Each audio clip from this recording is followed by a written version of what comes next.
apresentar a parte teórica das arritmias fetais. Bom, então, o sistema de condução do coração fetal, ele é funcionalmente maduro após 16 semanas de gestação, e a gente considera que o ritmo cardíaco normal, ele vai ter uma frequência entre 110 e 180, e a relação entre as contrações atriais e ventriculares é de 1:1. A gente considera que as arritmias fetais são quando a gente tem algum desvio desses parâmetros, ou alteração da frequência, ou alteração da relação das contrações atriais e ventriculares. Bom, nem todas as alterações de frequência cardíaca fetal ou de ritmo observada durante os exames de rotina, elas vão ser patológicos, mas é importante a gente fazer sempre o exame de imagem para poder conseguir fazer esse diagnóstico diferencial e saber quais dessas alterações são patológicas ou são alterações transitórias da gestação. As arritmias fetais, elas vão complicar de 1 a 2% de todas as gestações. Bom, o ritmo cardíaco fetal, ele pode alterar durante a evolução da gestação. Em média, a gente tem que a frequência cardíaca fetal é de 90 na sexta semana de gestação, 180 na nona semana, 140 com uma variação de mais ou menos 20 próximo da 20ª semana, 130 mais ou menos 20 próximo do termo. A importância clínica básica do diagnóstico dessas arritmias é que, ao contrário de algumas cardiopatias congênitas, por exemplo, que a gente não consegue ter um tratamento com melhora de prognóstico fetal intraútero, as arritmias, elas têm uma boa resposta com a terapêutica adequada. Bom, só para poder ilustrar, então, como eu já falei antes, o sistema de condução, ele está funcionalmente maduro já com 16 semanas de gestação. Ele vai ser composto pelo nó sinusal, as vias preferenciais atriais, o nó atrioventricular, os feixes de His e as fibras de Purkinje, e o miocárdio ventricular. Então, essa imagem aqui é a representação esquemática dessa sequência de ativação de um coração normal. Então, primeiro, o impulso elétrico, ele se inicia no nó sinusal, que é o marcapasso fisiológico do coração. Ele se difunde pelos átrios em forma de ondas, estimulando ambos os átrios. No nó ventricular, o estímulo sofre um atraso e desce pelas fibras de His-Purkinje e vai levar o impulso para o miocárdio ventricular, gerando uma contração mecânica que a gente sempre vai avaliar durante o eco fetal pela avaliação mecânica. Aqui só tem uma imagem mostrando que a gente coloca o feixe de ultrassom simultaneamente sobre a parede atrial e ventricular, e o ritmo sinusal, ele vai ser identificado através da movimentação mecânica. A gente tem uma outra imagem, uma outra avaliação. Então, como a gente não consegue, na vida fetal, fazer a análise dos eventos elétricos, porque os traçados eletrocardiográficos, eles não são de boa qualidade técnica, principalmente porque a onda P nos fetos não é captada, a gente opta por fazer o estudo mecânico. No modo M, a gente consegue avaliar o movimento da parede atrial e o movimento da parede ventricular, assim como a abertura das válvulas, que vão ser representadas e que permitem para a gente esse estudo do ritmo. Bom, então, quando a gente está diante de um quadro de arritmia fetal, o mais importante que a gente tem que fazer frente a esse quadro é avaliar o tipo de arritmia e reconhecer o seu mecanismo, a associação dessa alteração de ritmo com cardiopatia congênita ou outras malformações cardíacas, a gravidade dessa arritmia, as consequências hemodinâmicas e o comportamento diante da terapêutica antiarrítmica. E 10% dos fetos com taquicardia, eles vão possuir uma doença cardíaca estrutural funcional associada, e 50% dos fetos com bradicardia. Então, sempre importante, quando a gente tiver essa alteração de ritmo, avaliar se tem uma cardiopatia estrutural funcional associada. Bom, outra coisa importante é que as pacientes que elas possuem alto risco para arritmia, que são esses casos que eu vou citar aqui, são pacientes que a gente tem que ficar atento e fazer exames seriados, ecofetais seriados, para poder avaliar uma possível alteração de ritmo cardíaco ao longo da gestação. Essas mulheres que têm alto risco para arritmia são aquelas com doenças autoimunes, como a Bárbara tinha citado, principalmente aquelas que têm anticorpo anti-RO e anti-LA, mulheres com história de BAV congênito em gestação anterior, independentemente da presença desses autoanticorpos, e a mulher com feto com cardiopatia congênita. No caso das mulheres que elas têm esses autoanticorpos, o que eu li que eles orientam é que elas têm que ser avaliadas regularmente durante o segundo trimestre para poder fazer essa avaliação da presença de arritmia que possa vir a evoluir. E o que eles orientam é que a cada 2 semanas, entre 18 e 26 semanas, essas pacientes sejam avaliadas. E para os outros casos, pacientes que têm história de bloqueio em gestação anterior e para os pacientes com cardiopatia congênita, eles falam que também tem que manter mais ou menos essa avaliação a cada 2 semanas, pelo risco de distúrbio de ritmo durante a evolução da gestação. Bom, as arritmias fetais, então, elas vão ser divididas em 3 grandes grupos. As extrasístoles, as taquicardias e as bradicardias. E, como eu já tinha falado anteriormente, alguns desses quadros, eles podem ter poucos ou nenhum efeito hemodinâmico no feto, mas algumas elas vão ser consideradas emergências em cardiologia fetal e aí são importantes de ter esse diagnóstico precoce para poder ser instituído uma terapêutica precoce também. Entre elas, então, a gente tem o bloqueio atrioventricular total, o flutter atrial e a taquicardia supraventricular.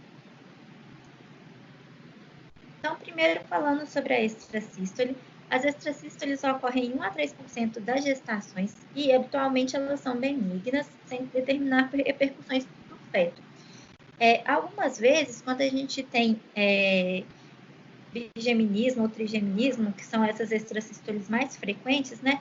O bigeminismo seria uma a cada 2, ou o trigeminismo a cada 3 batimentos cardíacos fetais, é importante fazer o diagnóstico diferencial com extrasístoles ventriculares ou até mesmo com as taquicardias supraventriculares. Mas, a princípio, mesmo elas sendo mais frequentes, a maior parte dos casos são benignos e a gente não tem que instituir nenhuma terapêutica adicional. Aqui nessa imagem a gente tem uma extrasístole atrial, né, que a contração sistólica normal, e aqui uma extrasístole atrial. E as extrasístoles, elas vão ser divididas em extrasístoles supraventriculares ou atriais e extrasístoles ventriculares. Bom, só falando um pouquinho sobre elas, as extrasístoles supraventriculares, elas ocorrem frequentemente no terceiro trimestre e elas costumam ser benignas e se revertem espontaneamente antes ou logo após o parto ou trabalho de parto.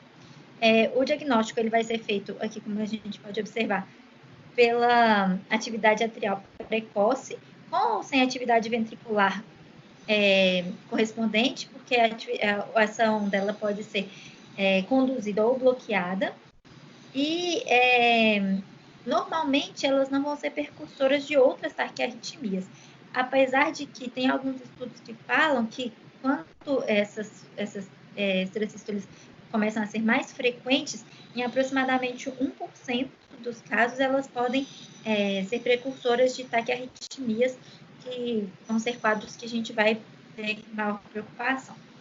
E, enfim, não indicam terapêutica antiarrítmica fetal, a gente tem mais que acompanhar isso durante a gestação. As ventriculares, elas são bem mais raras que as atriais, mas são igualmente benignas. As causas muitas vezes são desconhecidas, também não tem indicação de terapêutica fetal.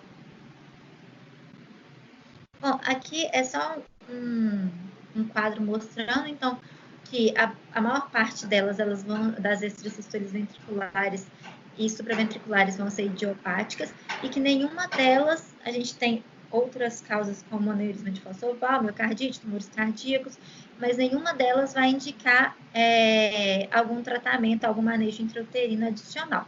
Vai ser mais realmente a observação e avaliação seriada da frequência cardíaca fetal.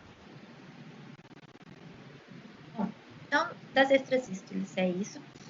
Agora falando um pouco sobre as bradicardias, que não é o caso clínico da nossa paciente, mas é um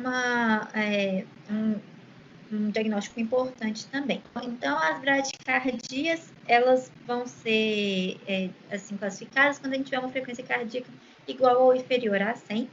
E a gente tem basicamente a bradicardia sinusal e bloqueio atrioventricular.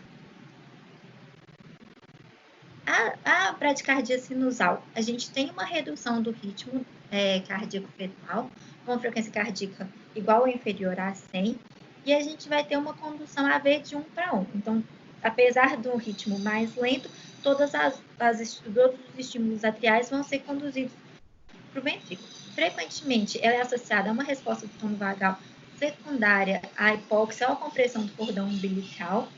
E o mais importante de tudo é identificar e corrigir a causa. A gente tem, então, como causas principais a compressão do cordão umbilical ou da cabeça fetal, hipotensão ou convulsão materna, bloqueios anestésicos que podem causar essa redução do tônus vagal, e administração de drogas maternas que também podem reduzir a frequência cardíaca fetal. Normalmente, a bradicardia ela vai ser benigna e transitória, assim que a gente corrigir a causa. E o principal, o que a gente tem que fazer de mais importante é fazer o diagnóstico com os quadros de bloqueio atrioventricular. Então, falando sobre os bloqueios atrioventriculares, né, que são os mais importantes, então, são quando a gente tem alteração na condução do impulso elétrico cardíaco entre o átrio e o ventrículo, atrasando ou impossibilitando a sua transmissão. A incidência do BAV é de 1 para 14 mil a 1 para 20 mil nascidos vivos e de 1 para 10 mil nas gestações. E o que eles falam é que na vida fetal, estima que essa incidência seja aproximadamente o dobro daquela que é observada no período natal, porque muitos casos vão ser perdidos por consequência de abortamento espontâneo, óbito fetal ou óbito neonatal precoce. O BAVT, né, que é o quadro mais grave, ele é uma arritmia rara e esse bloqueio ele pode ocorrer e ser identificado nos diferentes sítios do sistema de condução. Pode acontecer no nó sinusal, no nó atrioventricular ou nas porções do sistema de His-Purkinje. E os quadros de bloqueio atrioventricular vão ser divididos em bloqueio atrioventricular de primeiro, segundo e terceiro grau. O terceiro grau também conhecido como bloqueio atrioventricular total. Falando rapidinho sobre o de primeiro e segundo grau, o bloqueio atrioventricular de primeiro grau, ele é uma forma inicial ou incompleta de bloqueio, é caracterizado por uma lentificação anormal da condução através da região bloqueada, mas todos os impulsos atriais vão conseguir ser transmitidos para o ventrículo. Normalmente, a gente não consegue identificar e nem diagnosticar o bloqueio atrioventricular de primeiro grau no feto, porque é difícil comprovar porque no paciente adulto, a gente vai avaliar isso através da medida do intervalo PR. Como a gente não consegue normalmente avaliar a onda P no feto, então a gente não consegue normalmente fazer esse diagnóstico. Já o bloqueio atrioventricular de segundo grau é uma forma completa também de bloqueio, porém um pouco mais grave, então tem uma lentificação de condução e uma série desses impulsos, eles vão ser totalmente bloqueados. E o BAVT, ou bloqueio atrioventricular de terceiro grau, é a forma completa ou total, na qual a condução ela é acentuadamente lentificada, não havendo transmissão de nenhum impulso atrial para os ventrículos, por causa do local de bloqueio. O BAVT, apesar de raro, é o mais comum e mais frequente na vida fetal. Eu li que eles falam que, assim, que apesar de todos os lugares falarem que é o mais frequente, às vezes também é porque é o mais fácil de ser diagnosticado na fase embrionária, né, durante a vida fetal. E, frequentemente, o BAVT ele pode acontecer associado a uma cardiopatia. E pode acontecer também de forma isolada. 50 a 55% dos casos tem uma cardiopatia estrutural. E todas as vezes que a gente tiver um BAVT isolado sem uma cardiopatia, é importante a gente avaliar a paciente para as doenças autoimunes, principalmente pensando naquelas que têm os autoanticorpos que eu tinha citado anteriormente. porque podem ser eles, pode ser isso que está causando o BAVT. O que acontece é que esses autoanticorpos, eles, depois mais para frente eu vou falar isso, mas eles têm passagem transplacentária e podem causar lesões no sistema de condução fetal. Aqui nessa imagem, a gente tem a contração atrial nessas setas pequenas, né? E a ventricular aqui abaixo. E a gente vê que nenhum impulso atrial ele é conduzido aos ventrículos. E o que acontece é que o ventrículo assume um ritmo determinado para um marcapasso próprio. Bom, então, em geral, os bloqueios de primeiro e segundo grau não causam desequilíbrio hemodinâmico no feto e vão precisar de acompanhamento. E o BAVT é o que tem maior frequência de complicações, tanto pré quanto pós-natais. E aí, o que a gente vai ter com relação ao segmento dessas bradicardias? Então, quando a gente tem um bloqueio ventricular com anatomia cardíaca normal, é importante fazer a dosagem materna dos autoanticorpos. E aí a gente vai ter como opção avaliar para poder tratar essas pacientes ou fazer o acompanhamento. Eu li várias coisas sobre tratamento, mas o que eles falam é que quando a gente tem a frequência cardíaca fetal acima de 55, você pode fazer eco fetal semanalmente até atingir a maturidade pulmonar, sem necessidade de algum tratamento adicional.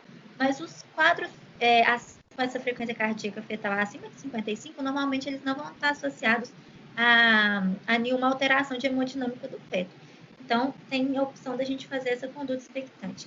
Agora, com relação àqueles que a gente tem a frequência cardíaca abaixo de 55 com ou sem hidropsia, isso também porque a frequência cardíaca fetal abaixo de 55 vai ter um maior risco de levar a um quadro de instabilidade hemodinâmica no feto. Nesses casos, a gente vai avaliar. Se houver maturidade pulmonar, pode indicar o parto. Agora, se o feto for imaturo, a gente tenta o tratamento com simpático médico. A proposta de interrupção da gestação para implante de marcapasso é a mais aceita para os fetos viáveis. Não tem por que retardar o parto para poder fazer esse tratamento com o feto fora do útero. Agora, a discussão vai ser sempre nesses fetos que ainda forem prematuros. E aí, não tem nenhum esquema terapêutico eficaz, assim, bem estabelecido.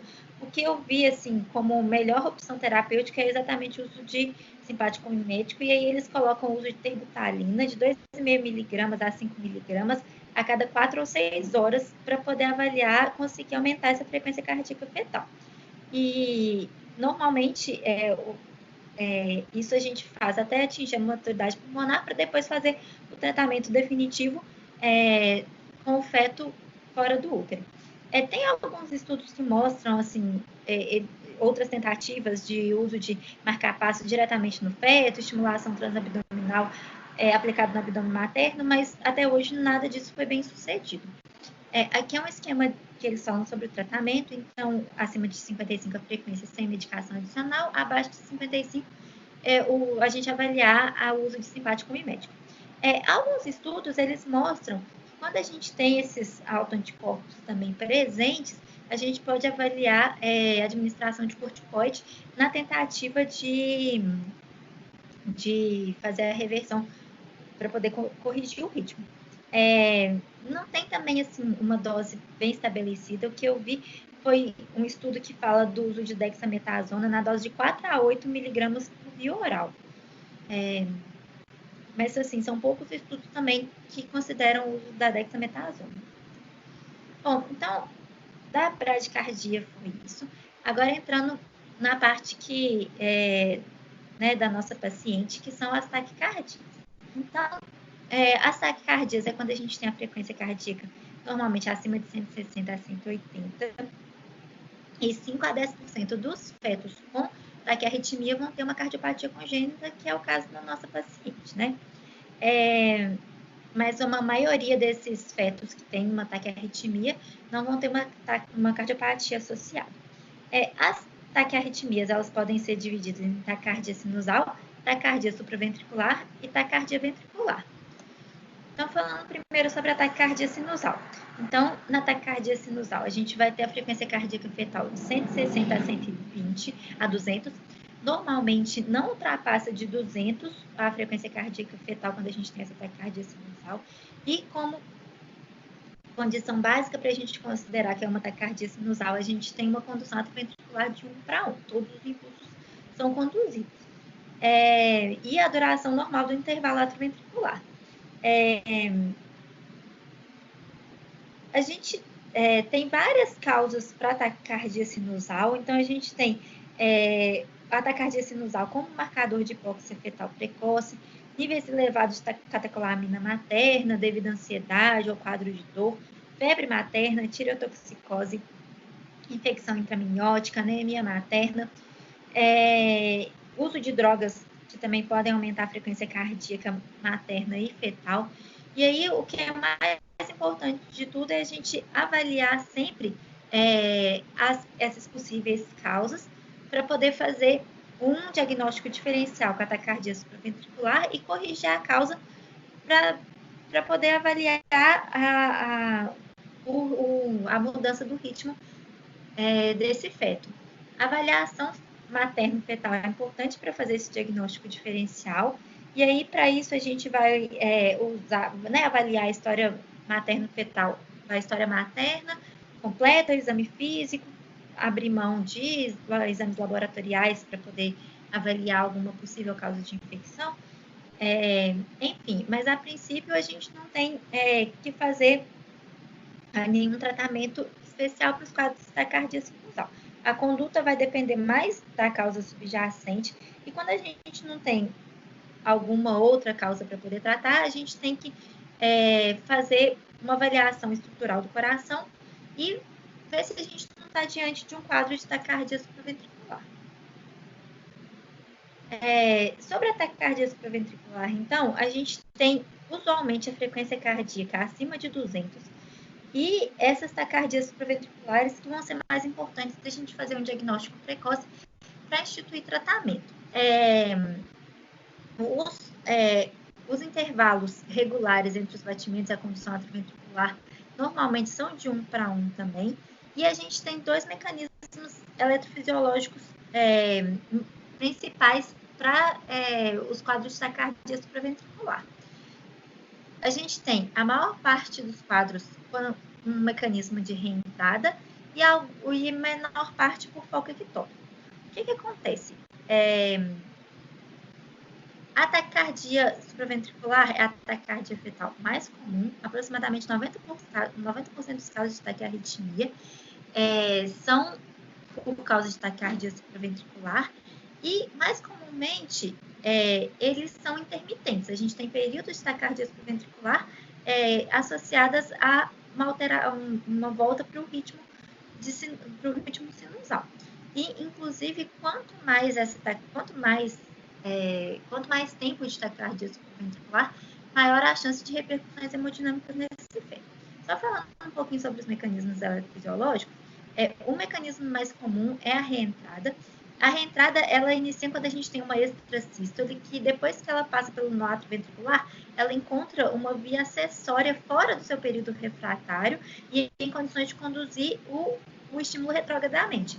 E aí, em condições de conduzir esse estímulo, a gente gera um movimento circular de estímulos elétricos repetitivos que continuamente reentram no átrio, vindo do ventrículo, levando a um curto-circuito de taquicardia. E esse é o mecanismo que a gente tem mais comumente na taquicardia supraventricular. O foco ectópico, ele é gerado um foco que toma para si a função de marcar passo do coração, porém com a frequência cardíaca mais elevada do que o normal. Normalmente, quando a gente tem uma taquicardia por foco ectópico, elas têm o início e o término mais graduais. Quando a gente tem por reentrada, normalmente esse início e término eles são mais abruptos.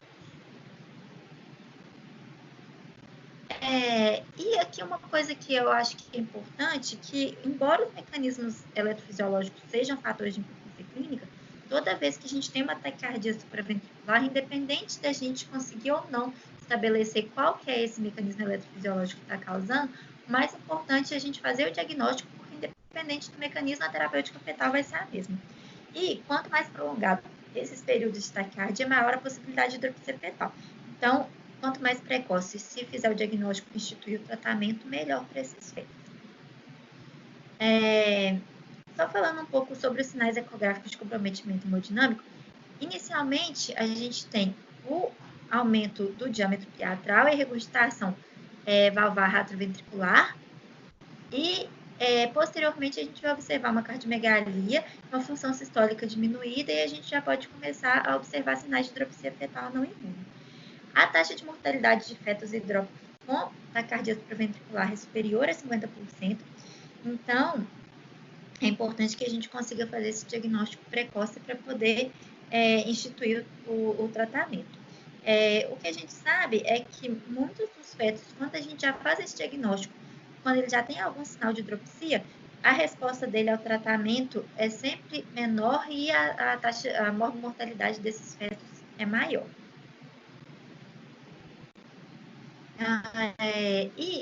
Com relação agora ao tratamento da taquicardia supraventricular,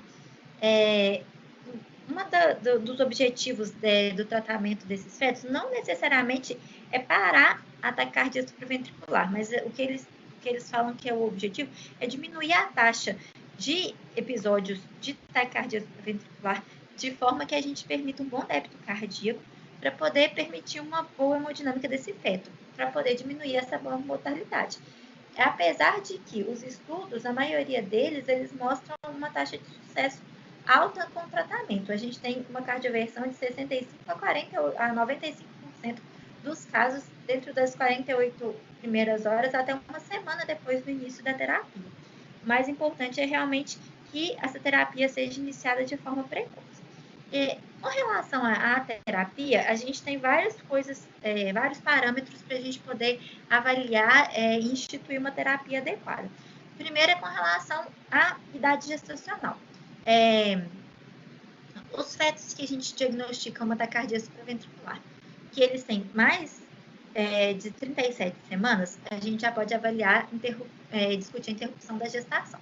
Eu coloquei um asterisco aqui exatamente porque eles falam que tem raras exceções em que a gente vai tentar uma terapia medicamentosa transplacentária para esse feto que já está a termo.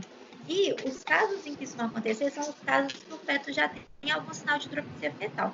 Tem alguns estudos que mostram que a gente tem algum benefício, mesmo nos fetos hidrópicos com mais de 37 semanas, de tentar fazer alguns ciclos de tratamento com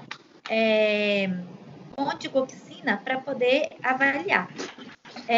Quando a gente tenta por 48 a 72 horas mais ou menos de tratamento com digoxina e a gente tem essa cardioversão, o feto ele tem um benefício depois do nascimento. Então, só nesses casos que a gente tem essa hidropsia que a gente pode tentar fazer um tratamento transplacentário antes de pensar em interromper a gestação.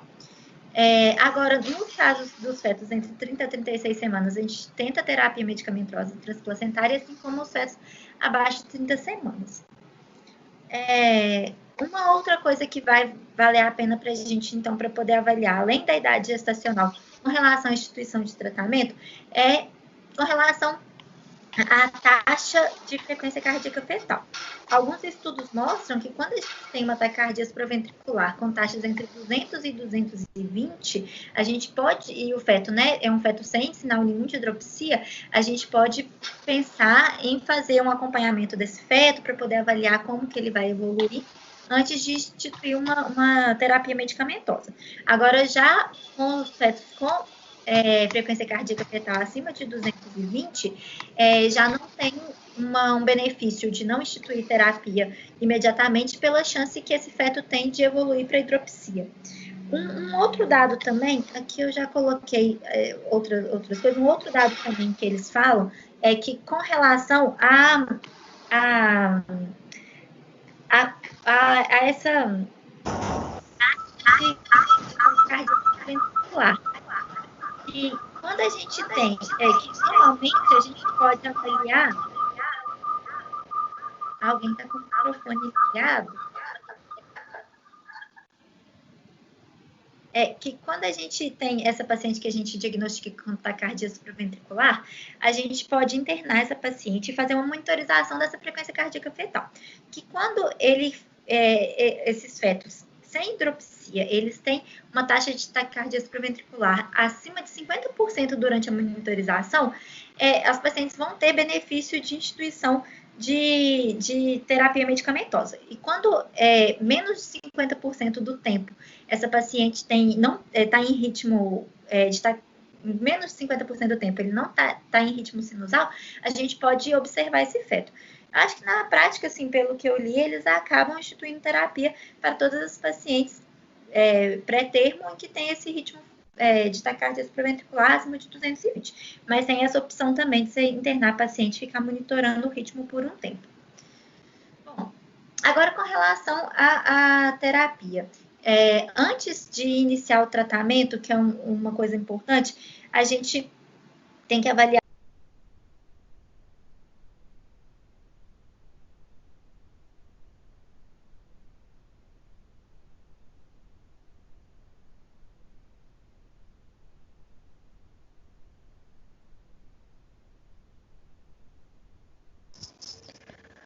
Júlia, seu microfone está no mudo. A gente não está te escutando.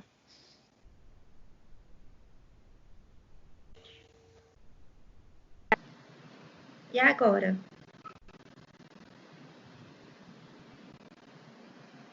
Alô? Agora a gente Júlia, está eu tô te escutando. Pode voltar que a gente está te escutando. Onde vocês pararam de me escutar? Nesse slide. Foi agora. Aqui da parte de avaliação materna. Isso. Então, avaliação de história cardíaca. Então, o que eu estava falando são o que a gente tem que avaliar na paciente antes de instituir a terapia medicamentosa. Então, avaliar a história médica materna, especialmente a história cardíaca dessa paciente. Por isso que é importante a gente pedir o eletro e o eco da paciente. O uso de medicamentos, a pressão arterial. É importante avaliar principalmente função renal e os eletrólitos dessa paciente. Em vários lugares que eu li, eles não citavam a questão da avaliação tireoidiana materna. E aí, tem um estudo, que é esse que eu trouxe aqui, que ele mostra que é um estudo de 2015, que ele mostra que os fetos com mãe com doenças de tireoide, elas têm um risco maior de desenvolver taquicardia supraventricular. Então, que é importante, que inclusive, né, é o caso da nossa paciente, assim, apesar dela ter essa cardiopatia congênita que justifique, né, a alteração de ritmo, ela tinha também essa doença tireoidiana.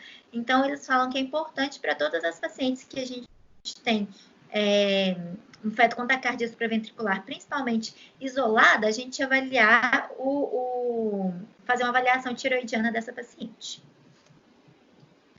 Bom, a terapia transplacentária vai ser a base do manejo, e muitos estudos mostram, assim, tentam mostrar qual que seria a droga de primeira escolha. Tem alguns estudos que mostram que a digoxina é realmente a droga de primeira escolha. Já tem alguns estudos mais recentes, tem uma meta-análise de 2017, em que eles mostraram que outras medicações que hoje são consideradas, assim, na maior parte dos serviços como tratamento de segunda linha, seriam melhores do que a digoxina. Fato é que não existem estudos definitivos que mostram que o medicamento seja mais bem sucedido que o outro, mas muitos medicamentos têm potencial para poder reverter a taquicardia supraventricular. O que eles falam que vai ser mais importante é a gente avaliar os efeitos colaterais, a capacidade dessas medicações de se adequarem mais ou menos a cada caso, e a gente ter sempre as segundas opções para o caso da gente não conseguir tratar a paciente com uma primeira opção. Em geral, todos os medicamentos que foram testados, eles têm uma menor taxa de sucesso em fetos com hidropsia, provavelmente devido a menor transferência transplacentária, porque alguma descompensação cardíaca nesses fetos já aconteceu. E, como eu falei, a gente não tem padrões de dosagem de medicamentos no sentido da gente, quando que a gente vai aumentar a dose, quando que vai diminuir, até quando que vai tentar o tratamento com uma medicação ou com outra, enfim. Mas, a princípio, o que a gente tem de consenso, assim, é que a primeira linha para o tratamento dessa taquicardia supraventricular seria a digoxina, e como segunda linha a gente teria as outras medicações. Tá mais pra... Então, a digoxina, a digoxina ela tem uma longa história como droga para primeiro tratamento de taquicardia supraventricular, apesar de ter, igual eu falei, alguns estudos recentes que mostram que a digoxina possa ter algumas drogas melhores do que a digoxina. E o que traz assim, a gente a usar a digoxina há tanto tempo é que ela tem uma segurança, uma rápida absorção por via oral, uma facilidade de monitorar os níveis séricos, uma resposta razoavelmente boa e uma resposta razoavelmente rápida ao tratamento instituído. Os estudos mostraram que a gente consegue reverter o flow terapial taquicardia supraventricular em 51% dos fetos tratados com digoxina como terapia de primeira linha.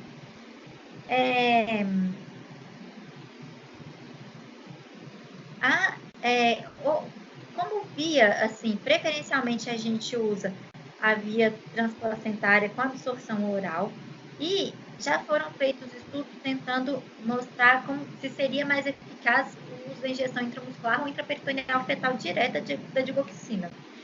É uma outra abordagem possível que pode ser usada principalmente quando a gente não consegue atingir níveis terapêuticos fetais com o uso materno oral, e elas ficam reservadas, assim, a princípio, para esses casos que a gente não consegue a reversão do ritmo com a terapia transplacentária através do uso oral materno, e principalmente para fetos hidrópicos, que, como eu falei antes, vai ter realmente essa dificuldade da gente conseguir fazer o tratamento desses fetos hidrópicos. Tem algumas descrições de administração intravenosa materna de digoxina, mas o uso também é limitado. E o que a gente tem mais experiência, assim, mais estudos enfim, que é mais usado é realmente o uso de digoxina oral pela mãe. Também tem, assim, muitos estudos com doses diferentes, cada serviço usando uma dose diferente, mas a princípio que parece ser consenso é uma dose de ataque de digoxina de 1 a 2 miligramas por 18 a 24 horas, e depois uma dose de manutenção de 0,5 a 0,75 miligramas por dia. O alvo é a gente conseguir atingir um nível sérico de digoxina de 1 a 2. Parece que quando a gente consegue esse nível de nível sérico de digoxina, a gente consegue um nível terapêutico fetal. E uma coisa importante que eu coloquei aqui, até que a gente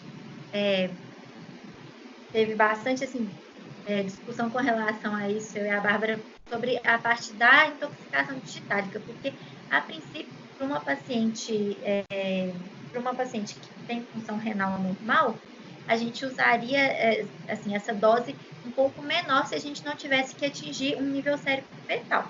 Então, o que eles falam é que é importante a gente manter essa monitorização dessa paciente.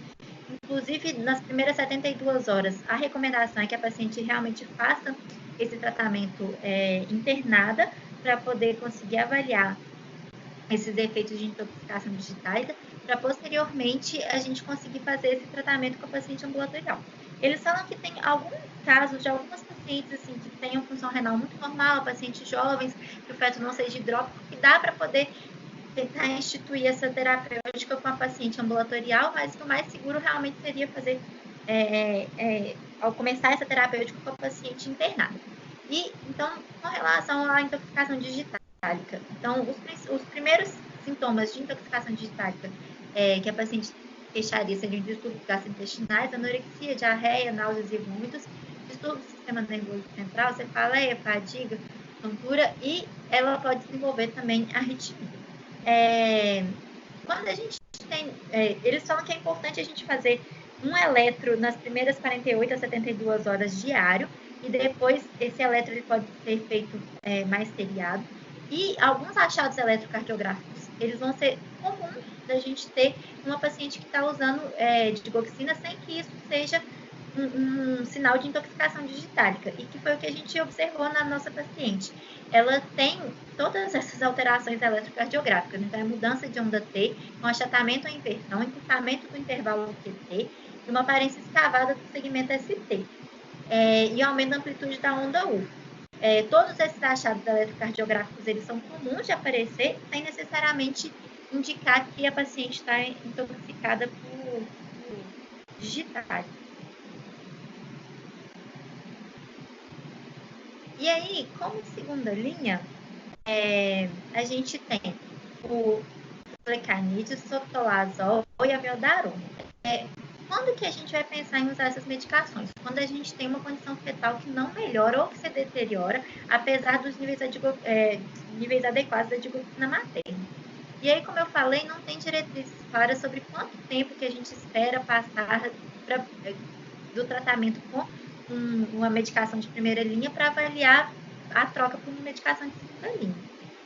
A princípio, o que eles falam é isso: a gente avalia mais ou menos por 48 a 72 horas, depois a gente pode avaliar dessas 72 horas até uma semana, dependendo do estado hemodinâmico do feto. E aí, se a gente não tem alteração, a gente pode avaliar uma segunda droga.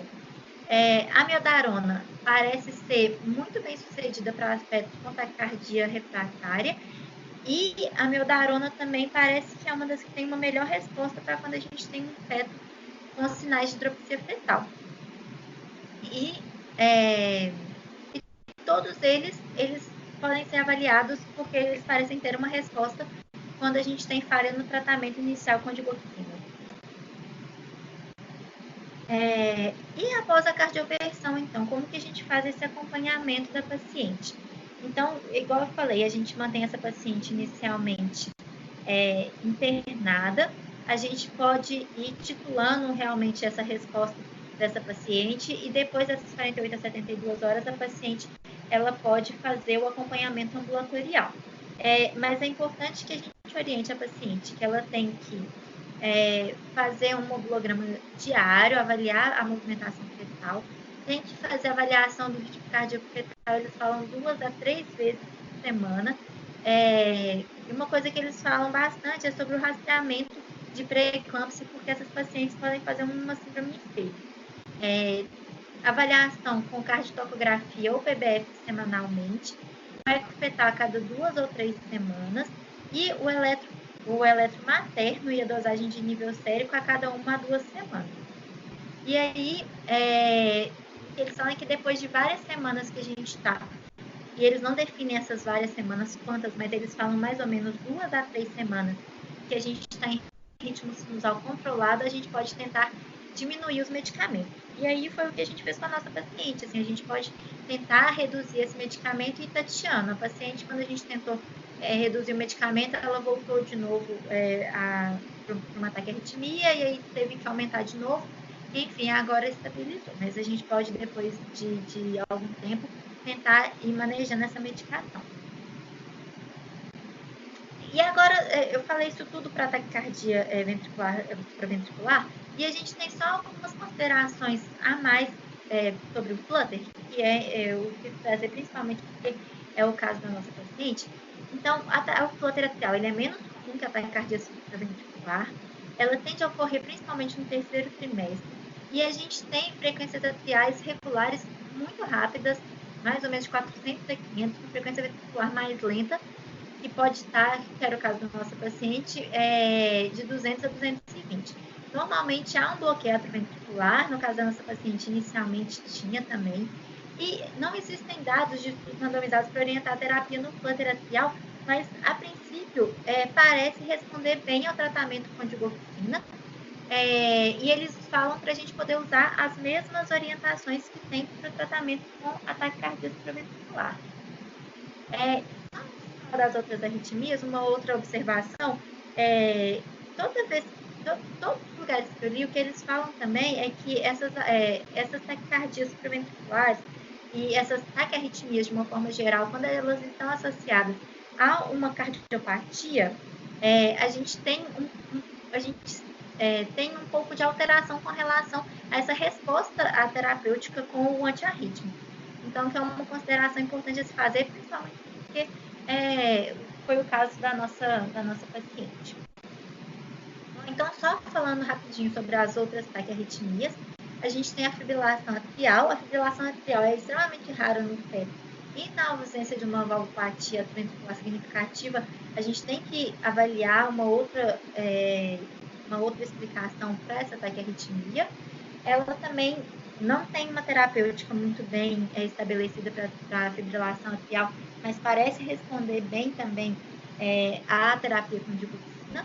E a taquicardia e a fibrilação ventricular também são raramente diagnosticadas nos fetos, e é quando a gente tem taxas ventriculares superiores a 200, com dissociação completa da contração atrial e ventricular. Por último, eu só trouxe uma consideração com relação à via de parto, que eles falam o seguinte, que o feto com arritmia, ele pode ser submetido ao trabalho de parto e pode nascer por via vaginal, mas isso tudo desde que o bem-estar fetal possa ser monitorado de alguma forma. E a questão toda é exatamente a gente conseguir monitorar, porque muitas vezes, tanto os fetos com bradiarritmia quanto os com taquiarritmia, a gente pode ter um pouco de dificuldade na hora de monitorar essa frequência cardíaca, principalmente se a gente conseguiu ter conseguiu regular esse ritmo cardíaco fetal de forma definitiva. Então, o que eles falam é que se o bem-estar fetal não puder ser avaliado adequadamente, aí o parto cesáreo passa a ser a melhor opção. Aí acho que é isso e obrigada.